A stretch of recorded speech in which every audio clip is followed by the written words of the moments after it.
안녕하세요. 이데일리 박정수 기자입니다. 최근 법원 판결 중 이슈가 됐던 사건 또는 우리가 꼭 알아둬야 할 법률 정보를 풀어보는 시간, 판결 뒷담화입니다. 오늘 어려운 법리를 쉽게 풀어드릴 법무법인 리버티의 김지진 변호사님 나오셨습니다.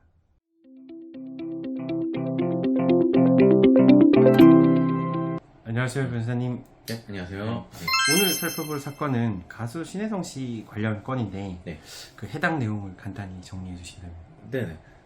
이제 가수 신혜성 씨가 작년에 한 이제 10월경에 이제 음주한 상태로 뭐 타인의 차를 이제 남의 차를 불법으로 이용해서 이 타인 차량의 이제 불법 사용죄 그리고 이제 음주 측정을 또 거부를 했습니다. 그래서 음주 측정 거부죄 이 두 가지가 문제가 돼서 이제 오늘 이제 최종적으로 판결이 1심 판결이 나왔는데요. 이제 과거에 신혜성 씨가 또 2007년에 음주운전 전력이 있어서 과연 이게 어떻게 판단이 나올지 좀 많은 세간의 좀 주목을 끌었던 사건입니다. 그래서 결과는 결국에 이제 집행유예가 나왔어요. 징역 6개월에 집행유예 1년 선고가 됐는데 일단 결과는 그렇게 나왔고 이 관련해서 좀 간략하게 살펴보는 것도 의미가 있을 것 같습니다. 네.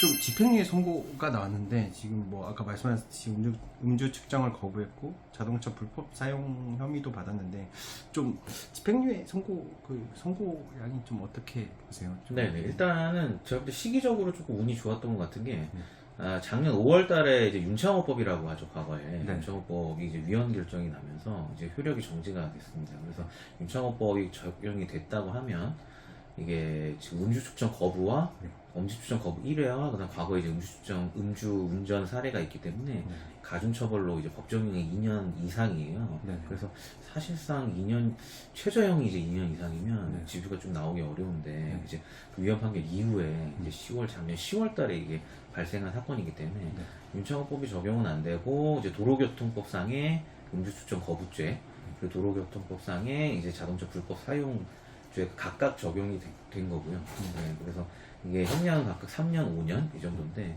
거기다 이제 과거 음주운전 사례는 가중처벌 명시적인 어떤 가중처벌 요건은 아니고 양형상의 어떤 참작 사유가 될 것 같아요. 그래서 이런 것들이 좀 합쳐졌고 그 다음에 이 자동차 불법사 이제 남의 차를 이용을 했다는 거거든요. 근데 다행히 그 자기 차량 이제 어떻게 보면 그분도 좀 황당했을 것 같아요.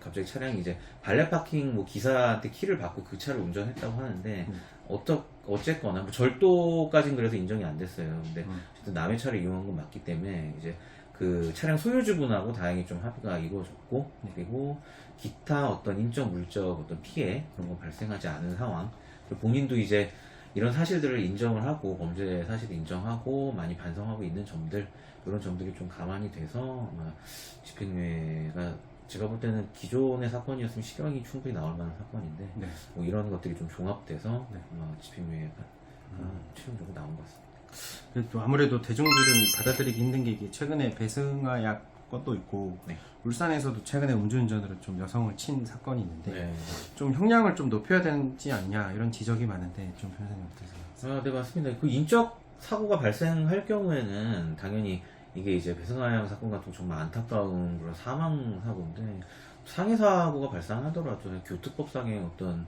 가중처벌 규정은 당연히 있어요. 그래서 좀 전에도 말씀드렸듯이 이 신혜성 씨 건 같은 경우에는 물론 과거 음주운전 사례도 있긴 한데 어쨌든 사람이 다치지 않았다.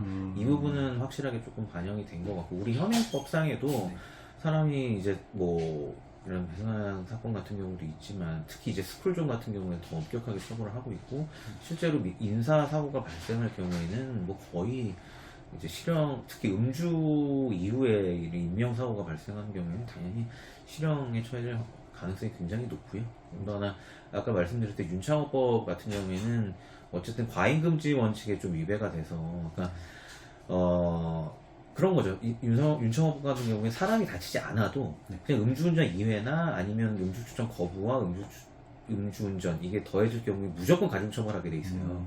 그래서 그거 자체가 어떻게 나쁘지 않다 이런 판단이 아니고 예를 들어 사람이 다치지도 않았는데 이거를 단순히 2회에 대해서 가중처벌하는 게 그것만 좀 이제 과잉금지 원칙에 반한다는 거지 이 음주 측정 자체를 가중처벌해서 안 된다 이런 게 아니거든요. 그러니까 그런 부분에 있어서는 우리 사회에 좀 경각심이 계속해서 좀 높아지고 있는 것도 사실이고, 더군다나 앞으로도 예를 들어 사람이 다친다거나 뭐 사망사고가 생긴다고 한다면 충분히 가중처벌하는 데는 크게 어려움이 없을 거로 보입니다. 다만 이 신혜성 씨 사건 같은 경우에 사람이 다치지 않았다, 이 부분이 좀 반영이 된 것 같아요.